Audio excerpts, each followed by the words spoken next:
Dans les entrailles de l'Odyssée, le seul bruit était le ronronnement des machines et le silence pesant de Marcus. Je l'appelais mon nid. Une alcôve de maintenance, coincée entre le panneau d'accès au RPG et un évent de refroidissement. Juste assez large pour une couche mince et un terminal piraté. La lumière des diodes vertes et bleues striait la pénombre, dessinant des ombres brisées sur mes outils alignés avec une précision maladive. Je connaissais chaque cicatrice du métal ici, chaque sifflement de la tuyauterie. C'était ma cage, ma paix. Mes mains, devant moi, semblaient appartenir à un autre. Grilles de poussière, striées de cicatrices anciennes et de traces de graisse noire qui ne partaient jamais vraiment. Les mains de l'homme de Thalassa, elles tremblaient parfois, sans raison, comme maintenant. Je les serrais en poing, sentant les jointures craquer jusqu'à ce que le tremblement passe. L'abysse n'était pas un lieu. C'était un poids, une froideur qui remontait des profondeurs de la mémoire chaque fois que le silence durait trop longtemps. Je fixais une diode clignotante, essayant de compter ses pulsations, de noyer le souvenir sous le rythme présent.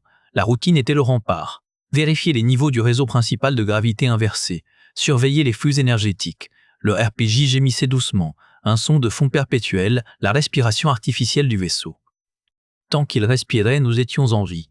Tant qu'il fonctionnait, je pouvais rester ici, oublié. Le gémissement changea. Ce fut subtil d'abord, une note plus basse, un ralenti presque imperceptible. Mes yeux se rivèrent sur les jauges du terminal. Les chiffres dansaient, stables depuis des années. L'un d'eux vacilla. Une fluctuation de 0,3%. Rien, un artefact. Mais mes entrailles se nouèrent, cette vieille nausée familière. Puis, ce fut comme si l'Odyssée retenait son souffle. Le ronronnement s'éteignit. Pas progressivement, d'un coup. Le silence qui suivit fut absolu, monstrueux. Plus lourd que tous mes silences combinés. Je restais figé, l'oreille tendue, le cœur battant à se rompre dans ma cage thoracique. Ce n'était pas possible. Le système avait des redondances, des sauvegardes. Un craquement métallique monstrueux déchira le vide, suivi d'un gémissement de torsion qui parcourut toute la coque. Les lumières clignotèrent, moururent, puis revinrent dans une lueur d'urgence rouge sang. Dans cette lueur de cadavre, je vis les aiguilles de toutes les jauges plonger vers zéro. Le cœur de l'Odyssée venait de s'arrêter de battre, l'air sentait le métal brûlé et la peur. J'avançais en tremblant, chaque vibration anormale du plancher réveillant le souvenir de la coque de Thalassa cédant sous la pression. Ma main glissa sur la paroi froide pour garder l'équilibre. La gravité papillonnait, un battement d'ailes détraqué. L'abysse chuchotait à mon oreille, un murmure d'eau noire et de cris étouffés.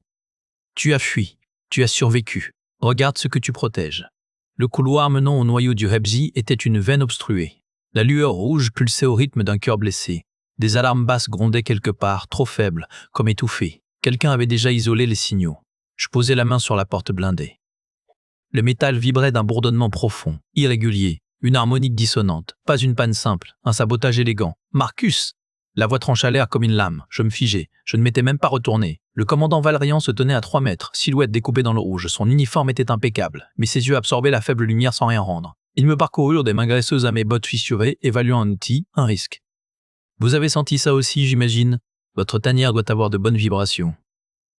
Je ne répondis pas. Ma gorge était un nœud serré. Le réseau principal est en défaillance cascade, continua-t-il, avançant d'un pas. Le cliquetis méthodique de ses bottes sur la grille marquait le temps. La gravité fluctuera de manière critique dans moins d'1 heure. Les ponts agricoles seront broyés, puis les quartiers d'habitation. Il s'arrêta face à moi. Je sentis l'odeur de son savon militaire, propre, stérile, en contraste total avec l'odeur de transpiration et de peur qui émanait de moi. Vous connaissez ce système mieux que quiconque à bord, mieux même que les ingénieurs en titre. Son regard s'attarda sur la cicatrice en forme de l'aile sur mon avant-bras gauche, la marque des ateliers de Thalassa. Alors cessez de jouer au fantôme, montrez-moi l'épicentre. Ce n'était pas une demande. C'était un réveil. Je tournai la tête vers la porte. Ma voix émergea, rauque, étrangère. C'est ici. Je désignai la console d'accès, protégée par 3 couches de cryptage. Valrian me dépassa, son badge cliquetant contre le lecteur avec une autorité absolue. Les verrous cédaient les uns après les autres. « Alors entrons, mécanicien », dit-il sans se retourner, la porte s'ouvrant sur un gémissement hydraulique. « Montrez-moi ce que vos fantômes ont brisé. La vue qui s'offrit à nous arracha un juron et toucher à Marcus. » Ce n'était pas une panne, c'était une mise à mort chirurgicale. La salle cylindrique sentait l'ozone brûlé et le métal vaporisé. Au centre, là où le champ de gravité inverse devait naître dans un murmure contrôlé, une des bobines maîtresses n'était plus qu'une sculpture de scorie noire. Des morceaux de composite fondu avaient coulé sur le grille-pied, formant des stalactites obscènes. La lueur d'urgence rougeâtre donnait à la destruction un aspect organique, comme une plaie à vif. Je m'approchais, mes bottes écrasant des éclats de céramique. Je ne sentais plus la présence de Valrian, seulement la blessure de la machine. Mes doigts effleurèrent la surface carbonisée. Une chaleur résiduelle y palpita. Une surtension d'une magnitude impossible, dis-je, plus pour moi-même que pour lui. Les fusibles de corridor n'ont pas sauté. Les limiteurs de flux n'ont pas réagi. C'est comme si la sécurité avait été contournée, acheva la voix du commandant derrière moi. Elle était plate, sans intonation. Je me tournai. Il observait les dégâts, les mains dans le dos. Son visage usé était un masque d'évaluation froide. Un défaut de fabrication ? Demandai-je, sachant que ce n'était pas la question. Ce serait pratique, mais vous et moi savons que les bobines de l'Odyssée ont survécu à 2 siècles de transit et 3 révolutions de réacteurs. Son regard quitta la bobine pour se poser sur moi. Une coïncidence peut-être, qu'elle tombe au moment précis où nous approchons du point de décision pour Kepler. Le silence qui suivit fut plus lourd que la gravité manquante. Il me pesait sur les épaules, courbant ma colonne vertébrale un peu plus. « Vous voulez que je la répare ?» constatai-je. « Je veux que vous la remplaciez, dans 48 heures, avec des pièces de rechange qui n'existent pas. » Il avait sorti une tablette de son uniforme. « Vous êtes le seul à pouvoir faire l'impossible avec du fil de fer et des prières, Marcus. Votre dossier à Thalassa en témoigne. Le nom de la cité abyssale frappa comme un coup bas. Je sentis l'humidité fantôme des profondeurs sur ma peau, le gémissement des poutres sous la pression. Et si je refuse? Si votre accident est plus profond qu'une simple bobine ?» Valérian esquissa un sourire mince, sans chaleur. Il tendit la tablette. Les schémas du système endommagé y scintillaient. « Vous avez 48 heures. » Je pris l'appareil, la surface glacée contre mes paumes cicatrisées. Mes yeux parcoururent les diagrammes de flux, les tracés énergétiques de la catastrophe. Le sang se retira de mon visage. Les points de surtension ne formaient pas un motif aléatoire, mais une spirale précise, une séquence de pics et de creux trop ordonnée pour être naturelle. Une signature. Je l'avais vu gravé sur des schémas confidentiels, dans les manuels de conception avancée de Thalassa. C'était le schéma de charge pulsée d'un lanceur magnétique à accélération progressive. Quelqu'un avait utilisé le cœur du vaisseau comme une arme. Et ce quelqu'un connaissait des secrets que seuls les ingénieurs de l'Abysse étaient censés emporter dans leur tombe. La spirale maudite dansait devant ses yeux, même quand il les fermait. Ce n'était pas un accident, c'était un message. Ou un piège. Je claquai la tablette contre le panneau de ma couchette, étouffant sa lumière bleutée. L'obscurité de ma niche me prit à la gorge. Je respirais l'air recyclé, chargé de l'odeur de métal froid et de ma propre sueur. Les 48 heures de Valérian pesaient déjà comme une encre dans ma poitrine. Réparer. L'ordre était limpide. Remettre le système en état de marche, effacer la trace de l'arme. Un acte de loyauté envers le vaisseau. Une obéissance silencieuse. Mes doigts, d'instinct, tracèrent la spirale dans la poussière sur un boîtier. Un mouvement de mémoire musculaire, un schéma de connexion que j'avais dessiné des centaines de fois dans les profondeurs de Thalassa. La signature était indiscutable. Seule une poignée de techniciens du projet Abyss connaissait cette séquence de charge pulsée. Nous étions censés être morts ou disparus. L'Alliance avait joué à cela, alors qui, ici, sur l'Odyssée, maniait nos outils maudits. Réparer sans comprendre, c'était devenir complice. C'était poser mes mains, ces mains qui avaient déjà trahi une fois, sur une machine dont je ne connaissais pas le dessin. Valérian voulait le système fonctionnel. Mais fonctionnel pourquoi? Pour maintenir la gravité ou pour achever la charge du lanceur clandestin? Je rallumai la tablette, la lueur me brûlait les rétines. Je zoomais sur les points de surtension, suivant le tracé énergétique comme on suit une veine empoisonnée. Il menait au cœur du réseau principal de gravité inversée. Le point d'injection était élégant, presque invisible. Un travail de maître. Le genre de travail que j'aurais pu faire dans une autre vie. Un gémissement lointain parcourut la coque, suivi d'une brève oscillation des lumières d'ambiance. Le vaisseau souffrait. Il saignait de cette blessure technique. Je ne pouvais pas. Je ne pouvais pas simplement colmater la brèche. Obéir, c'était peut-être signer l'arrêt de mort de l'Odyssée. C'était certainement renier la dernière étincelle de conscience qui me restait. Mes mains, avant que mon esprit n'ait fini de se débattre, actionnèrent le terminal de diagnostic personnel, caché derrière un panneau de ventilation. L'écran s'alluma, affichant des lignes de code de monitoring bas niveau que j'avais installées à mon arrivée, des sentinelles silencieuses. Je ne pouvais pas enquêter ouvertement, mais je pouvais écouter. Je pouvais traquer les fantômes dans la machine, chercher l'écho de cette signature maudite ailleurs dans les systèmes. Alors que les lumières vacillent à nouveau dans un gémissement lointain du vaisseau, Valérian lui avait tendu un schéma du cœur du système endommagé.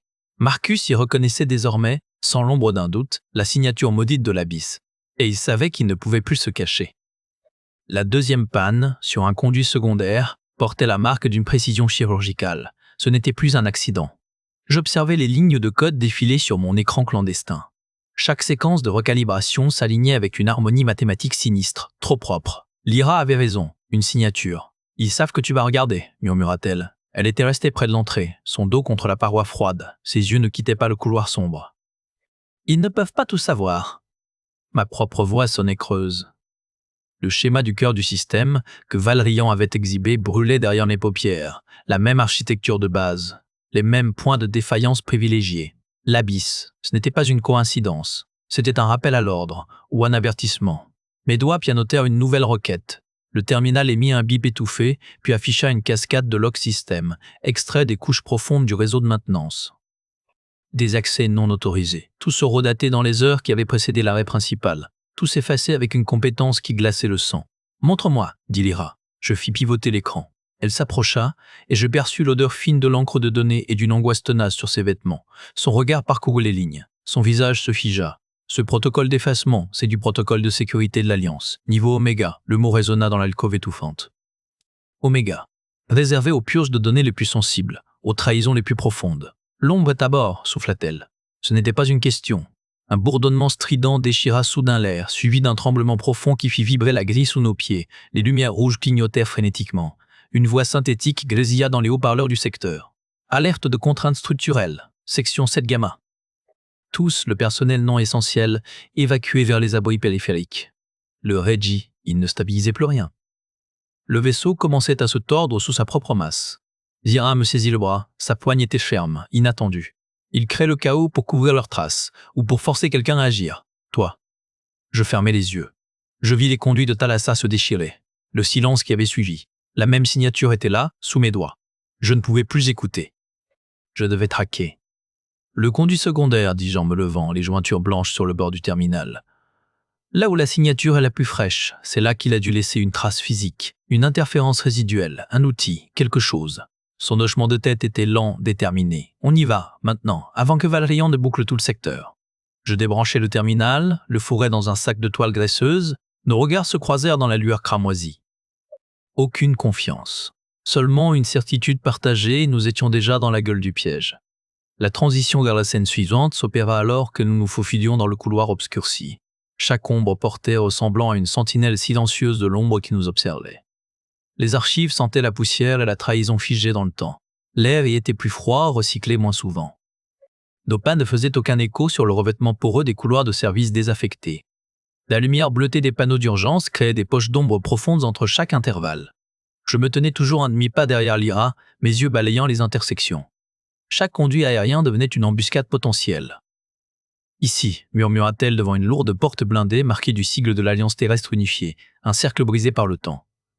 Son scanner bricolé clignota avant que le verrou ne cède avec un clunk étouffé. L'intérieur était un caveau.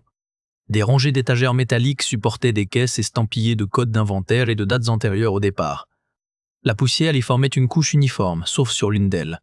Des marques rectangulaires, fraîches, là où des boîtiers avaient été retirés. Je m'agenouillai, sortis mon analyseur portable. Je branchai une sonde sur le port de diagnostic poussiéreux de la caisse laissée entrouverte. Le relevé matériel apparut sur l'écran fissuré. Numéro de série, spécifications techniques, destination d'origine. Tous pointaient vers Thalassa. Les composants du FPJ, dis-je, la voix rauque, ils ne sont pas défectueux. Ils ont été spécifiquement conçus pour une charge asymétrique, pour surchauffer et se verrouiller après un cycle précis. Lyra passa ses doigts sur l'étagère vide, examinant la poussière perturbée. Quelqu'un est venu les chercher ici, récemment. Mon analyseur croisa les données avec le manifeste de chargement de l'Odyssée. Une incohérence surgit. Les composants étaient listés comme du matériel de rechange standard. Mais leur numéro de lot correspondait à un protocole expérimental, un protocole de l'Alliance, un protocole de l'Alliance, un projet nommé Gardien silencieux. Le froid me gagna, plus profond que celui de l'air recyclé. Lyra pointa alors un nom sur l'inventaire effacé, visible seulement en lumière ultraviolette. Ce stock, il a été signé pour transfert par quelqu'un dont le matricule n'existe plus dans les registres du bord, un fantôme. Je levai les yeux vers elle. Comme ceux de l'Alliance, son regard était grave. Elle comprenait. Les dormeurs. Du personnel recruté, endormi et réactivé pour une mission dont ils ignoraient l'échéance. L'ombre avait des racines ici, dans cette poussière, dans ce métal froid. Le regard de Marcus se fixa sur le mot « Thalassa » inscrit en bas de l'écran, pulsant faiblement. Ce n'était pas une coïncidence. C'était une signature. Un rappel. L'abysse me rattrapait, même ici, au bout du vide. La transition vers la scène suivante s'opéra dans le silence absolu qui suivit.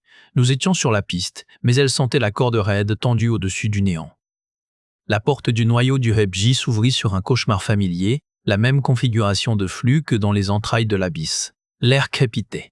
Une odeur d'ozone brûlé et de métal surchauffé me frappa au visage, plus âcre que partout ailleurs sur l'Odyssée. Les lumières d'urgence clignotaient, jetant des stries rouges sur les faisceaux de câbles et les panneaux de contrôle disposés en arc de cercle. Mon cœur cognait contre mon sternum, un battement sourd qui couvrait presque le gémissement des conduits de gravité en détresse. Lyra resta sur le seuil, une silhouette mince découpée dans la lumière blafarde du couloir. « Je fais le guet », murmura-t-elle. Sa voix était étouffée par le bourdonnement. Je hochai la tête, incapable de parler, mais pas raisonner sur la grille métallique. Chaque console, chaque interface était un écho déformé de Thalassa. Ici, la courbure d'un écran.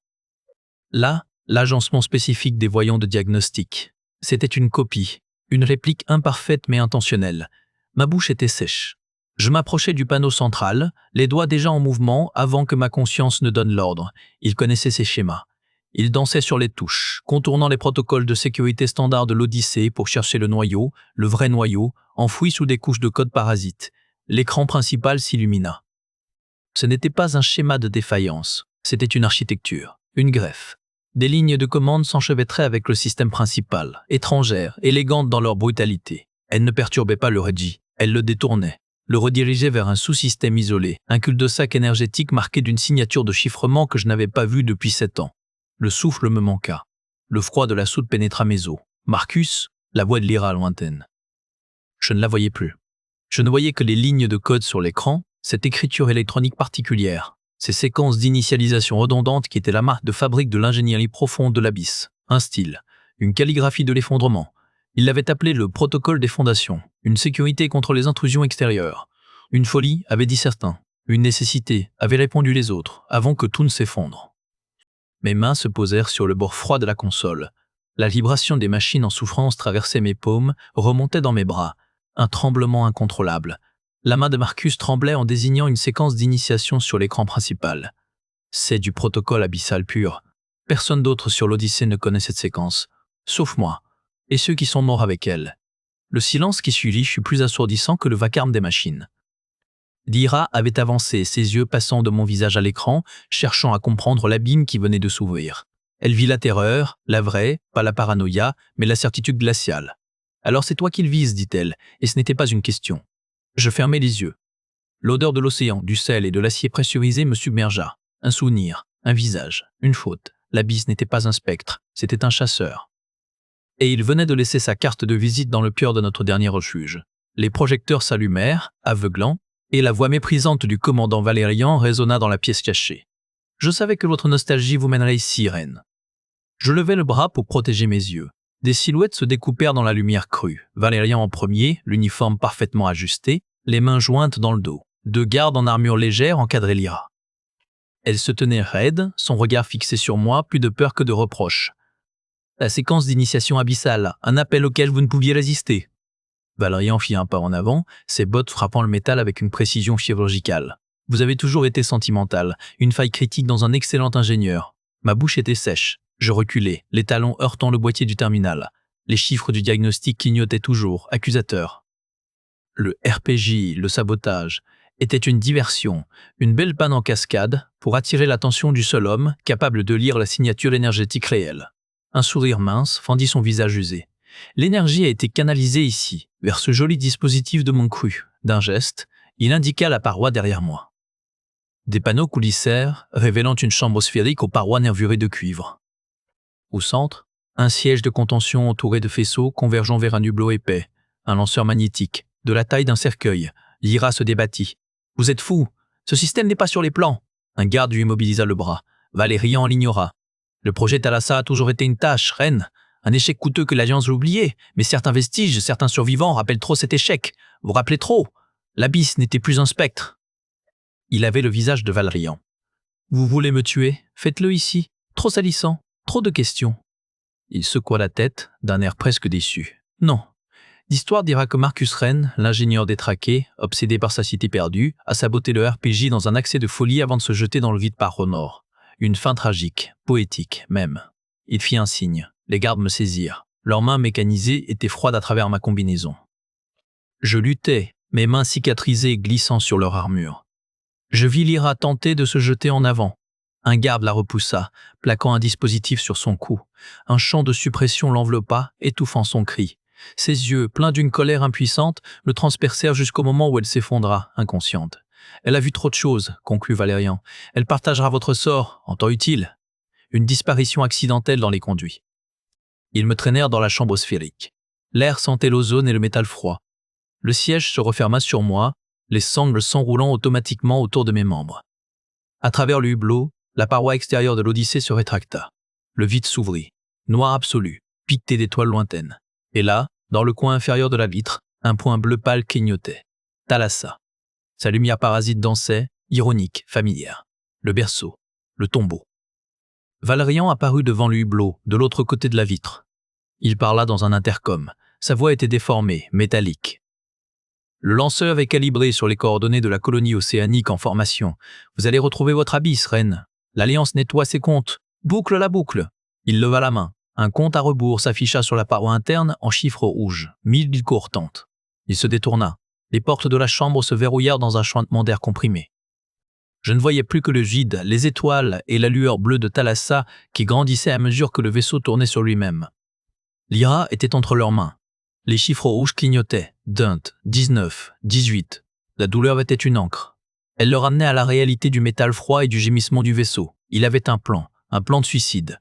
17. Mes doigts, encore engourdis par le choc, se crispèrent sur le bord de la console. Le plan avait changé. Valérian venait de le reformuler. Détourner le lanceur ne suffirait plus. Il fallait le saborder de l'intérieur. 16. Je chassai l'image de Lyra. L'abysse murmura, dans le crépitement des circuits, tu les as déjà abandonnés une fois. Tu sais comment faire. 15. Le vaisseau tressaillit, un long gémissement de fatigue métallique qui monta des entrailles. Les chiffres rouges éclaboussaient de reflets semblants la vitre du hublot, se superposant au bleu malade de Thalassa. 4 corps. Je reculai d'un pas, puis d'un autre. Le dos heurta le mur froid de la chambre d'isolement. L'air sentait l'ozone brûlé et la peur. Ma peur. 13. Mes yeux parcoururent la petite pièce. Conduit de ventilation, panneau d'accès technique, sertissage trop propre, un point faible. 12. Je me laissais glisser contre le mur, comme terrassé par l'effroi. Une posture qu'ils attendaient de reine, le lâche. Mes pommes rencontrèrent le plancher, cherchant la vibration du rebji défaillant. Elle était là, un bourdonnement chaotique, discordant. 11 dents. Le point de sertissage était à hauteur de ma tempe. Je fermai les yeux, comptant les secondes dans le silence de ma tête. 10, 9.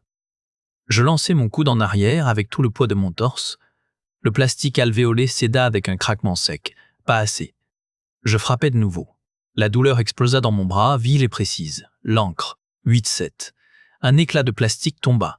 L'ouverture était étroite, à peine la largeur de mon épaule. Derrière, le noir absolu d'un conduit de refroidissement. Une artère oubliée. 6. Je m'y engageai à contre-sang, les épaules raclant la paroi. L'obscurité m'avala. Seul le clignotement rouge, filtrant par la brèche, donnait un rythme à ma progression. 5-4.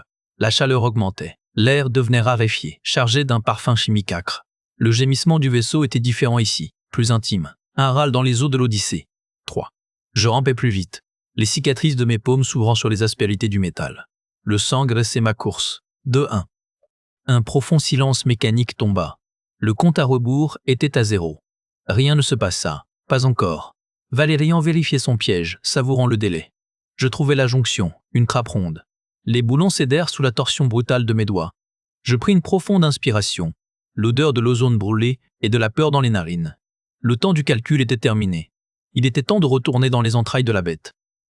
Je savais que tu finirais par revenir ronger les câbles, ras des égouts. La voix de Valérian résonna, coupante, derrière moi. Je me figeai, une main encore sur la trappe ouverte. Je ne me retournai pas. L'air vibrait du ronflement des générateurs et l'odeur de son savon militaire, propre et acerbe, parvint jusqu'à moi. Un rat suit ses instincts, commandant. Il cherche les failles. Ma propre voix était rauque, usée par la course et l'air chaud.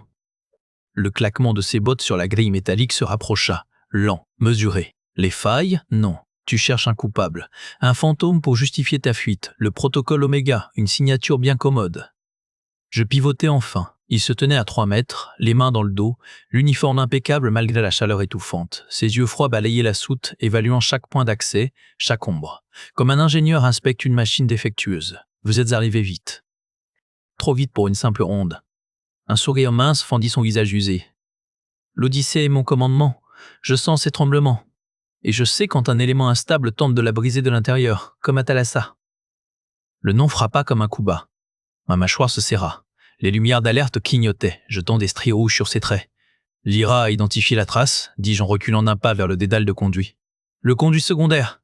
« Les preuves sont là. » « Lyra », il fit claquer le nom, l'assistante ingénieure trop curieuse. Elle a été reconduite à ses quartiers pour son propre bien. L'enquête officielle suit son cours. Le piège se refermait. La colère monta, brûlante et impuissante. Il avait isolé mon seul allié. « Vous sacrifiez le vaisseau entier, pourquoi ?»« Je préserve un ordre. » Sa voix perdit son calme calculé, une fêlure de ferveur fanatique. L'alliance est brisée, mais ses principes doivent survivre, même dans le vide. Parfois, un système doit être purgé pour être sauvé. Un seul élément défaillant peut tout contaminer. Son regard se posa sur moi, chargé d'une certitude glaçante. Moi, l'élément défaillant. Je n'attendis pas la suite. D'un mouvement vif, je balayai un panneau de contrôle latéral avec mon avant-bras. Un cri d'alarme strident jaillit et un jet de vapeur surchauffé siffla d'un joint rompu, créant un écran blanc entre nous. Je plongeai dans le conduit derrière moi, un boyau étroit et brûlant. Ses pas précipités résonnèrent, puis une malédiction étouffée. Il était trop large, trop rigide pour cette poursuite. Je rampais, aveuglé par la sueur et la vapeur, les parois brûlant mes épaules. Sa voix me rattrapa, portée par l'écho métallique des tuyaux, méprisante et définitive. « Où que tu ailles, elle paiera pour ta trahison. » Le souffle brûlant, je m'enfonçai plus profondément dans les entrailles. La course était désormais une course contre la vie de Lyra. Ici, la gravité était une folle. Mes doigts s'enfoncèrent dans les mailles de la grille de maintenance, articulation blanche sous la pression. La seconde suivante, mon corps fut arraché, léger comme une plume, tiré vers le puits béant sous mes pieds. Le champ du Lebji se déchirait en son point zéro. Des câbles fouettaient l'air, chargés d'étincelles bleutées. Le vaisseau gémissait, un son d'ostrozieux cédant sous un poids impossible. Je m'accrochais, rampant vers le noyau du lanceur magnétique. L'appareil était une excroissance cancéreuse greffée sur les artères du système, camouflée en régulateur de flux. Mon outil ultrasonique tremblait dans ma main. Chaque mouvement devait compter. La gravité claqua de nouveau, m'écrasant contre la grille. Un craquement sourd traversa la structure. L'Odyssée pillée. Les câbles de données du lanceur palpitaient d'un rouge malsain. Je les sectionnais, branchant à la place le bypass pirate que j'avais soudé dans la fuite. Mes mains connaissaient ce langage, celui des circuits et des courants. Ma tête, elle, était pleine du silence de l'abysse. Un vide qui appelait, juste derrière la paroi de mes tempes. La console centrale refusa ma première commande. Un message d'erreur glacé, protocole Oméga actif. Accès refusé. Ils avaient verrouillé la serrure.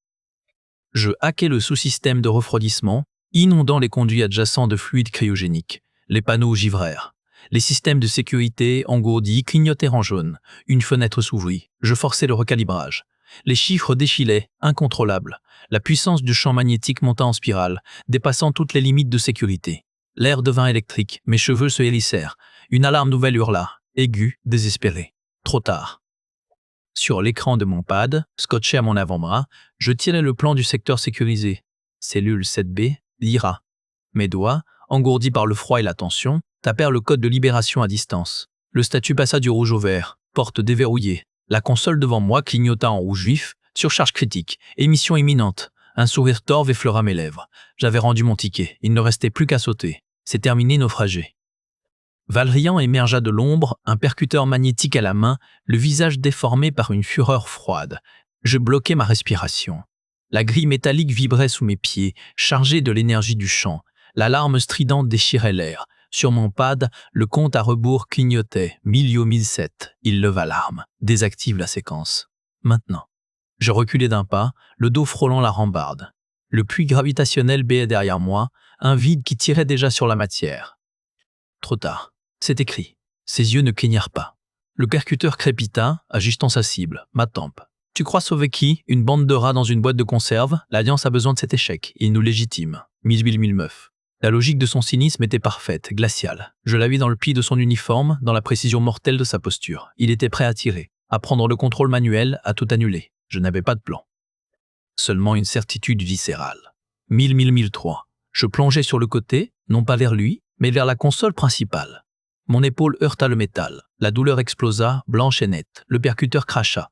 Une détonation sourde. La chaleur me brûla la joue. Le projectile magnétique passa en sifflant, frappa un conduit, y laissant une entaille fumante. Valrian rugit, chargeant pour un second tir. 1000 doigts, ensanglantés, s'enfoncèrent sur le panneau de validation finale. La console émit un bip plat, définitif. « Non !» hurla-t-il. L'explosion fut silencieuse. Une vague de lumière bleutée jaillit du puits, puis s'étala comme un halo. Elle balaya tout. Les lumières s'éteignirent d'un coup, avalant Valérian, son arme, sa fureur. Je le vis être soulevé, projeté en arrière dans les ténèbres soudaines. Puis l'obscurité totale. Un gémissement métallique traversa la coque, profond, viscéral. Les lumières de secours revinrent, pâles et clignotantes, teintant le brouillard de poussière d'une lueur fantomatique. J'étais étendu sur la grille, le corps en lambeaux. Une chaleur poisseuse coulait de mon flanc. Le silence était maintenant presque absolu, troublé seulement par le crépitement mourant des circuits. Je tentais de bouger. Rien ne répondit. Avait-il réussi? L'Odyssée tenait-elle encore? La première chose qu'il perçut fut la vibration régulière des plaques de blindage. Le battement de cœur de l'Odyssée. Il était vivant. Le vaisseau aussi. La lumière blanche de l'infirmerie lui brûla les paupières. Des odeurs d'antiseptique et de métal chaud. Je tournai la tête avec une lenteur de cauchemar. Des bandages compressifs me saignaient le torse. Chaque pulsation était un rappel du conduit, de la chute. Il reprend connaissance. La voix était neutre, usée. Le commandant Valérian se tenait au pied du lit, l'uniforme impeccable. Ses yeux froids ne quittaient pas mon visage. À sa droite, l'officier Rennes, main sur la poignée de son neutraliseur. Marcus. Valérian croisa les mains dans son dos. Le régie est stabilisé, vos corrections ont fonctionné, une chance pour tous. Il n'y avait aucun remerciement dans sa voix, seule une évaluation. L'explosion dans le puits secondaire. Ma gorge était une râpe. A été contenue, grâce au protocole que vous avez ironiquement aidé à mettre en place. Il fit un pas. Les logs montrent une surcharge du régulateur auxiliaire, causée par un accès non autorisé, votre identifiant. Le piège se refermait, propre, élégant. Ce n'était pas moi. Le protocole Oméga est une légende, un épouvantail utilisé par les déserteurs de l'Alliance pour justifier leur trahison. Ces mots tombaient comme des verdicts, comme à Thalassa, où vos dysfonctionnements critiques ont noyé un quartier entier, où vous avez fui. L'abysse en moi murmura, une résonance humide et froide. Il a raison, tu fuis encore. La porte coulissa. Lyra entra, une tablette scellée serrée contre sa poitrine. Son regard balaya la pièce, s'arrêta sur Valérian avec une hostilité nue. « Commandant, j'ai terminé l'analyse des archives cryptées du conduit. » Valérian ne se retourna pas. « Pertinente, officier Lyra. Oui, il existe une trace physique. » Une cartouche de données brûlées, modèle standard de l'Alliance, mais avec une signature de fabrication clandestine. Elle était logée dans le régulateur. Elle contient des fragments du protocole Oméga. Ce n'est pas une légende. Un silence se fit, chargé du grésillement des néons. Valérian observa Lyra, puis moi. Son visage de bureaucrate de l'Apocalypse ne trahit rien. Une cartouche, qui a pu la planter. L'accès requis est de niveau gamma ou plus haut, précisa Lyra, sans le quitter des yeux, seule une douzaine de personnes à bord le possèdent. Rennes se raidit imperceptiblement. Je me soulevai sur les coudes, une douleur aiguë dans le flanc. Vous en faites partie, commandant. Pour la première fois, je vise une fissure dans son masque. Pas de la colère, de l'ennui. L'ennui d'un homme dont le plan parfait vient d'acquérir une variable inutile. Des preuves matérielles doivent être vérifiées, dit-il enfin, la voix devenue huileuse. Officier Rennes, accompagnez le technicien Marcus sur les lieux, qu'il nous montre cette fameuse preuve. Lyra, vous viendrez avec moi, nous devons recouper vos données. Son regard me transperça. La bataille n'est que reportée, disait-il. Lyra me lança un bref coup d'œil en partant, un mélange d'avertissement et de solidarité. Puis je restai seul avec Rennes, dont la main n'avait pas quitté son arme. Sous le regard inquisiteur de Valérian, Marcus comprit que la véritable bataille ne se jouerait pas dans les systèmes, mais dans les sombres boyaux de la vérité. L'air du conduit secondaire était épais, chargé d'ozone et de la peur tenace de l'effondrement. Rennes marchait derrière moi, son pistolet à impulsion, une présence sourde dans mon dos. La lueur des diodes de service striait la sueur sur mes avant-bras. Chaque pas résonnait dans le tube métallique, un tambourinement funèbre. Je suivais la cartographie mentale que Lyra avait murmurée, une série de codes de maintenance gravés dans ma mémoire comme une litanie. La plaque d'accès se trouvait là où elle l'avait prédit, dissimulée derrière un faisceau de câbles de refroidissement. Mes doigts, raidis par les blessures et l'adrénaline, tâtonnèrent pour déverrouiller les boulons. Ils cédèrent avec un grincement aigu. À l'intérieur, le réseau de gravité inversé pulsait d'une lueur cyan. Et là, greffé sur le conduit principal comme une tumeur, se trouvait l'appareil. Un émetteur de résonance parasite, sobre et mortel. Sa coque en carbone composite portait un microgravage, presque invisible, un œil stylisé entouré d'un cercle brisé. La signature matérielle de l'ombre. Vous voyez ? Ma voix était rauque, adressée à Rennes plus qu'à moi-même. Il se pencha, son visage dur éclairé par la lueur bleutée. Son regard se posa sur le symbole, puis sur moi. Une tension nouvelle raidit sa mâchoire. Il ne dit rien, il n'avait pas besoin de le faire. La vérité était là, froide et manufacturée. Nous sommes revenus dans la soute principale, l'appareil parasite serré contre ma poitrine comme un cœur empoisonné. Valérian attendait, Lyra à ses côtés, pâle mais droite. 2 techniciens observaient, hésitants. Alors, technicien, lança Valérian, une fausse lassitude dans la voix. Où est cette preuve fantôme ? Je levai l'émetteur. La lumière crue des projecteurs se refléta sur sa surface noire. Un émetteur de résonance parasite, greffé sur le rébis. Il génère une interférence harmonique qui fatigue les contraintes structurelles. Je tournai lentement l'appareil, exposant le flanc. Et voici la signature de commandement. Niveau Oméga. Les yeux de Valérian se fixèrent sur le symbole gravé. Son visage de commandant, si habile à composer avec l'usure des compromis, se figea. Ce ne fut pas de la surprise des compromis, se figeaient les contraintes structurelles. C'était l'évaluation rapide, glaciale, d'un échiquier dont les pièces venaient de se rebeller. Un artefact, dit-il. Mais sa voix avait perdu son assurance huileuse. Elle était sèche, coupante. Probablement laissée ici avant le départ. Rien ne prouve une action récente. Lyra avança d'un pas. Les logs d'accès effacés par le protocole Oméga datent d'hier, commandant. L'appareil est chaud, il a été activé il y a moins de 12 heures. Un silence tomba, lourd comme la masse du vaisseau. Les techniciens échangèrent un regard. Ren, toujours près de moi, détourna légèrement son arme de ma direction. Je sentis le murmure de Thalassa dans ma nuque, une exhalaison de sel et d'abandon. Laisse-le couler, c'est plus facile. Je serrai les dents, refoulant le champ du gouffre, tendant l'émetteur parasite devant le visage blême de Valérian. Marcus sentit le pouvoir basculer. L'ombre fait de longues traînes, commandant. Voici la vôtre. Les lumières du pont de commandement passèrent du rouge d'alerte au bleu stable, scellant la défaite de l'ombre. L'émetteur parasite dans ma main était encore tiède. Valérian ne regardait pas l'objet, mais mes yeux. Son visage usé se vida de son masque de commandement, ne laissant qu'une lassitude ancienne. Il n'y avait plus de calcul dans son regard, seulement la reconnaissance d'un échec final. Une longue traîne, en effet, murmura-t-il, sa voix plus grave que jamais. Le capitaine Ellar Avance, debout près du pupitre de navigation principal, fit un signe bref. Deux membres de la sécurité, jusqu'alors figés, se rapprochèrent. Leur mouvement était lent, précis. Ren abaissa complètement son arme. « Commandant Valérian, vous êtes relevé de vos fonctions », dit Vance. Ces mots claquèrent dans l'air recyclé, nets et sans appel. Valérian ne résista pas. Il laissa ses bras être pris sans un regard pour ses geôliers. Ses yeux restaient rivés sur moi. « Tu crois avoir gagné quelque chose, Marcus. Tu as sauvé une coquille. L'esprit est déjà ailleurs. » C'était une dernière salve. Je sentis l'abysse frémir en moi, une vibration sourde qui réclamait le désespoir. Je ne répondis pas. Je tournai la paume vers le haut, exposant le dispositif noirci, la preuve matérielle. Lyra s'approcha du terminal principal.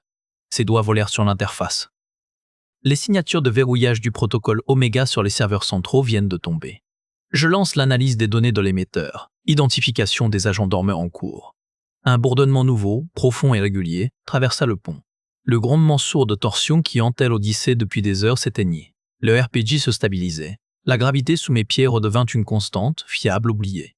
Je regardais Valérian être conduit vers les ascenseurs.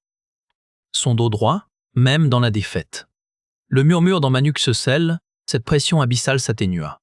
Il ne disparut pas. Il devint un souvenir plutôt qu'une présence. Un poids que je portais, non un courant qui m'entraînait.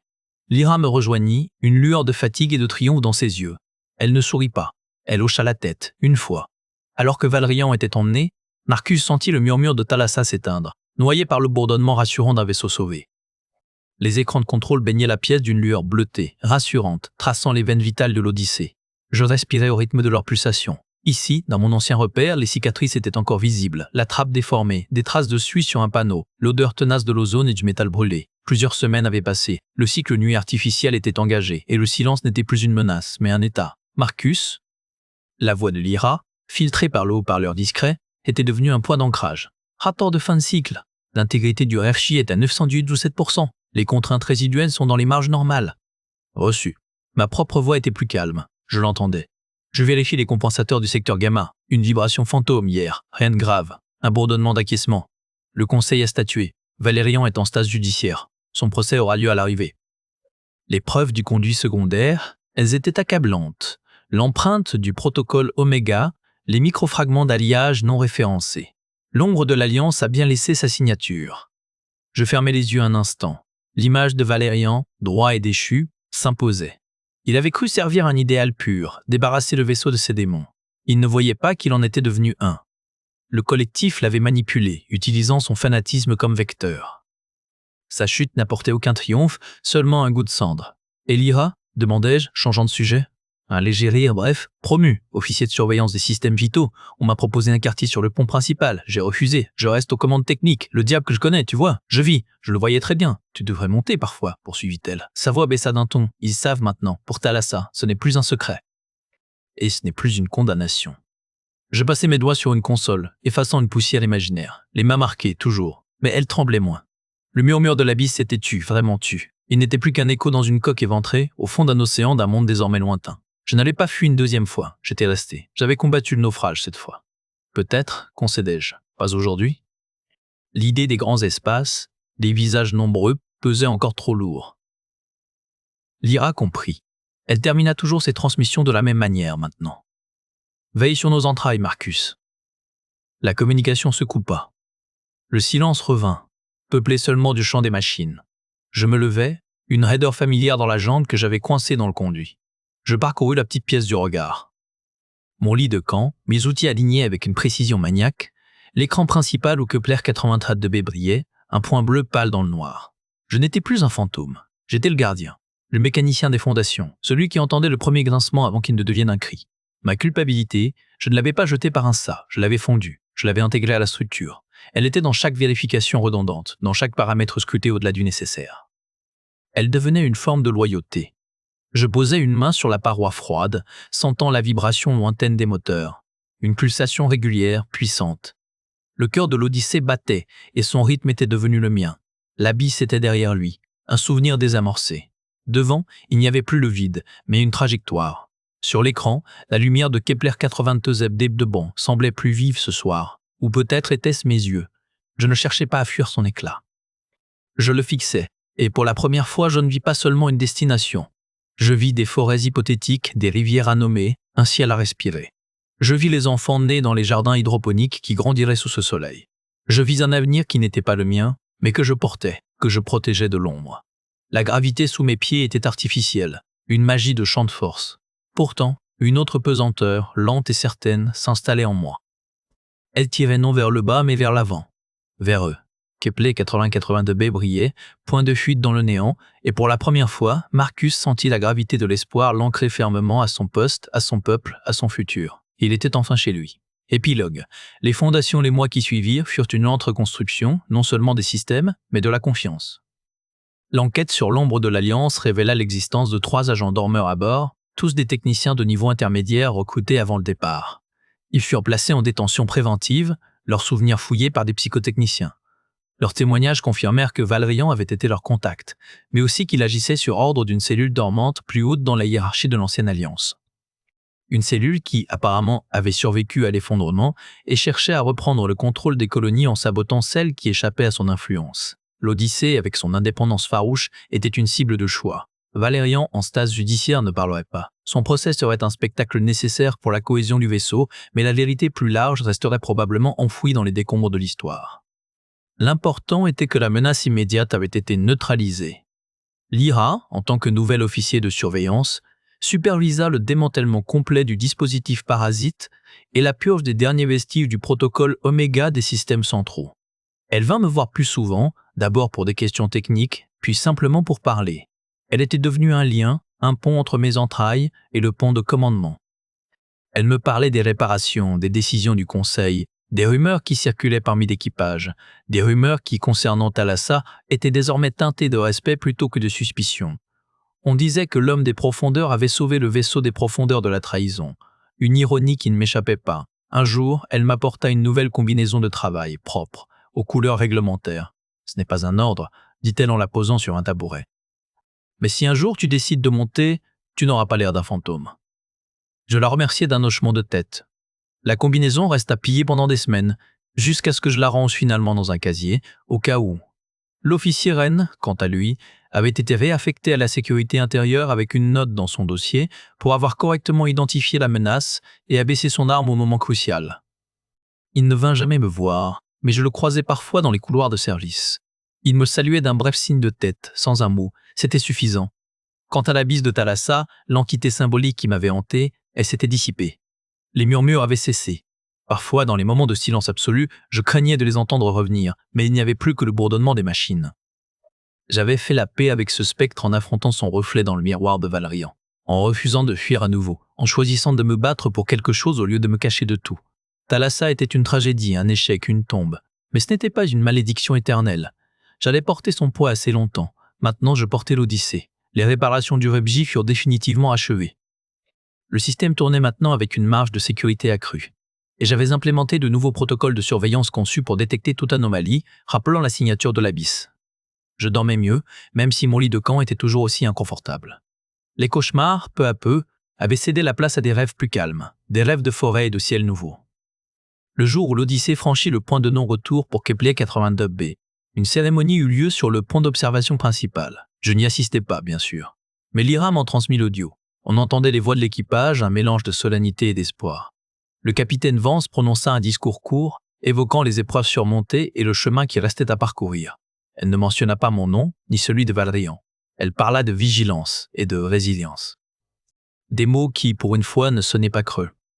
Ce soir-là, je regardais longuement l'écran de mon terminal. Kepler 432b n'était plus un point bleu pâle, mais un petit disque discernable. Les premiers télescopes de surface commençaient à révéler des détails, des masses continentales, des étendues bleues qui pourraient être des océans. Un monde, notre monde. Je sentis une étrange émotion monter en moi, une chose que je n'avais pas ressentie depuis des années, de l'anticipation. Non pas la peur de l'avenir, mais un désir timide de le voir, d'y contribuer. Je n'irais pas marcher sur ces plages, respirer cet air. Mon rôle était ici, dans les entrailles, à veiller sur le cœur qui portait les autres vers ce rivage. Mais cela me suffisait. C'était plus que je n'avais jamais osé espérer. Je pris la combinaison propre du casier et la dépillai. Elle était douce, sans tache. Je la passai. Elle me serrait un peu aux épaules, mais elle était chaude. Je ne quittais pas mon repère, pas ce soir. Mais je m'assis devant le terminal, vêtu de neuf, et je regardais le monde grandir à l'écran. Le lendemain, l'IRA vint en personne.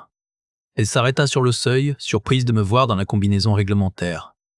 Un sourire lent éclaira son visage. « Tu montes » demanda-t-elle.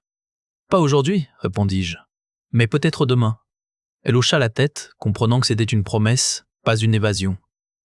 Elle s'assit près de moi, et ensemble, nous regardâmes les données de télémétrie défiler, les courbes stables du RPG, les premières images en haute résolution de Kepler 42b. Nous parlâmes peu. Le silence, désormais, était un compagnon acceptable. L'Odyssée avançait, stable et sûre, portée par la gravité inversée que je maintenais de toutes mes forces. Et moi, Marcus, l'homme de Thalassa, je n'étais plus un naufragé. J'étais un gardien, un fondateur. Un homme enfin ancré, non par le poids du passé, mais par la gravité de l'avenir.